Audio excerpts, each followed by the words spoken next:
Usher holds a special place in R&B history and even in my life.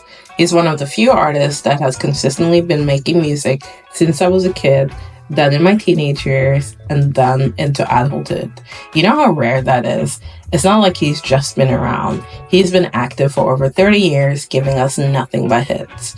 If you were born between 85 or 95, you know what's up when you hear, yeah, yeah, yeah, yeah, yeah. Yeah is the first single of Usher's Confessions album. Confessions is one of my top 5 albums of all time, and I honestly think that that's the CD I've listened to most in my life. And yes, I said CD, you didn't hear wrong. Confessions broke so many records and made history, and I want us to revisit that monumental time in history. This is R&B history. Released in March 2004, Confessions has proven to stand the test of time. I don't know about you, but I've never gone to a club and not heard Yeah either being played or being sampled. Confessions is an iconic body of work that has redefined the way we perceive quality R&B music. Often when R&B lovers talk about bringing R&B back and wanting good R&B albums, this is usually the album we have in mind. Confessions is Usher's fourth studio album and was released 10 years after Usher's debut album. I don't think the youngins quite understand how huge Usher was for us, so let me give them a quick history lesson and then we'll come back. Usher Terry Raymond was born on October 14, 1978 in Dallas and raised in Chattanooga, Tennessee. He began singing in his church choir when he was 6 years old.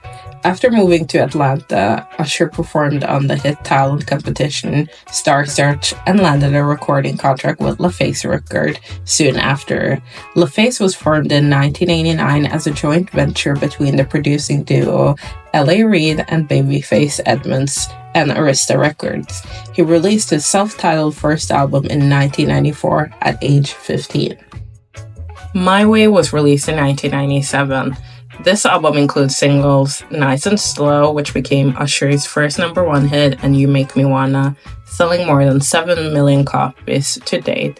Guys, this is random, but this is the first album I actually stole from my big sister. My favorite song from this album is Slow Jams, a duet with Monica. It's such a good song. If you haven't listened to it, please go and do so.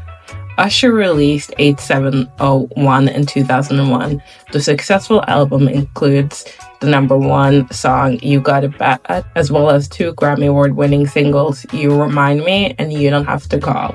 The album has sold over 4 million copies in the United States alone. That was a quick recap, so now back to Confessions. A lot of people actually don't realize that Confessions is Usher's fourth studio album. After assembling some of the most reputable R&B and hip-hop producers of all time, such as founder of So Def Records, Jermaine Dupri, 90s R&B hitmakers Jimmy Jam and Terry Lewis, Brian Michael Cox, and legendary hip-hop producer Just Blaze, among many others, this all-star team helped to craft a timeless mixture of heartbroken ballads and time-tempo tracks. The album revolves around the central ideas of infidelity and heartbreak. Usher leans away from the typical 90s formula of slow ballads, taking over most of the record to incorporating definitive, high-energy tracks. Usher and his team utilized this special mix of tracks to tackle heartbreak and reconciliation with the after effects of it all.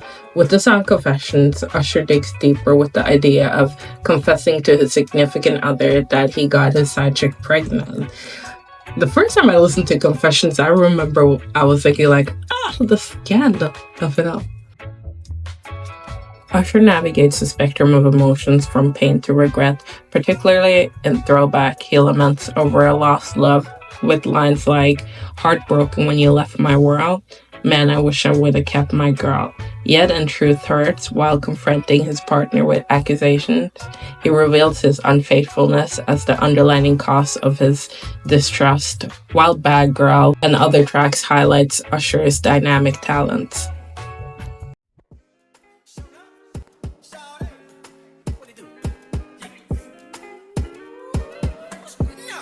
Confessions sold over 1 million copies in its first week of release, with the lead single Yeah featuring Lil Jon and Ludacris holding the #1 spot for 12 weeks before being replaced by Usher's second single, Burn. Confessions spawned 2 more #1 hits with Confessions Part 2 and his duet with Alicia Keys, My Boo, which was featured on the special edition of the album. I have 2 favorite songs from the album. Guys, you know I'm a sucker for let me tell you about yourself type of song, and that's why I love the song Simple Things. With lyrics like, it's the simple things in life we forget. You hear her talking but don't hear what she said. Why do you make something so easy so complicated? Searching for it's right in front of your face. How can you not love that? And of course, Superstar.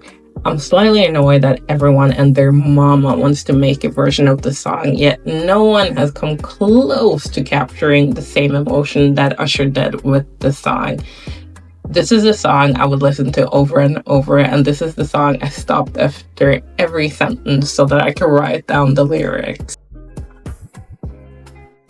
The album's narrative arc, from the thrill of new love through the complexities of betrayal to the quest of redemption, captures the messiness of human relationships.